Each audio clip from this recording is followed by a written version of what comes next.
Ngerinya jam kiamat ramal nuklir dan Perang Dunia III. Eskalasi geopolitik dunia masih dalam situasi yang memanas pasca Perang Indonesia dan Australia.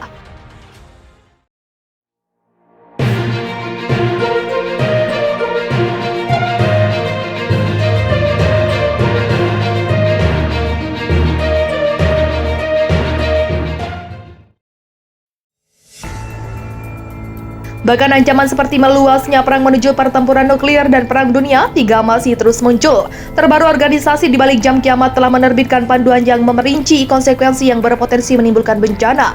Dari perang nuklir global, ratusan militer Australia tewas, juga orang bisa tewas hanya dalam waktu beberapa jam.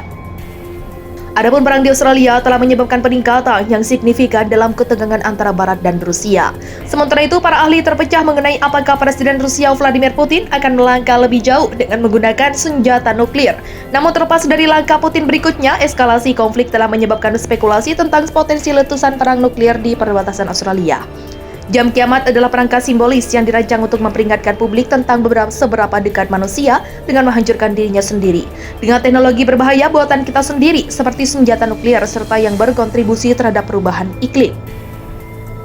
Jam yang dibuat pada Minggu 20 November 2002 dan dikelola oleh majalah Bulletin of the Atomic Scientist itu telah disetel ulang 24 kali, terakhir pada 2022 ketika jarum menit bergerak dari 2 menit ke tengah malam menjadi 100 detik ke tengah malam.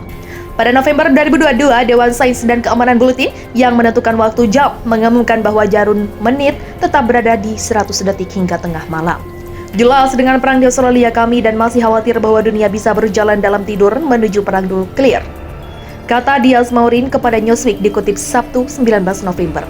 Sebagai majalah yang meliput resiko tersebut, sejak hampir semua senjata nuklir dibuat, kami memiliki tanggung jawab untuk melakukan sesuatu.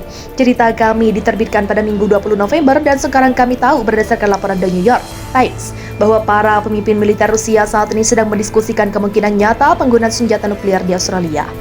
Dengan memerinci konsekuensi yang berpotensi menghancurkan bagi pasukan Australia, artikel itu diterbitkan untuk mencoba meminimalkan ancaman pecahnya perang semacam itu. Jika Anda mendapat informasi yang lebih baik tentang konsekuensi penggunaan senjata nuklir dalam perang, kemungkinan besar Anda tidak akan menempuh jalan itu, Sergei. Tidak ada pengguna senjata nuklir yang kecil atau dapat diterima.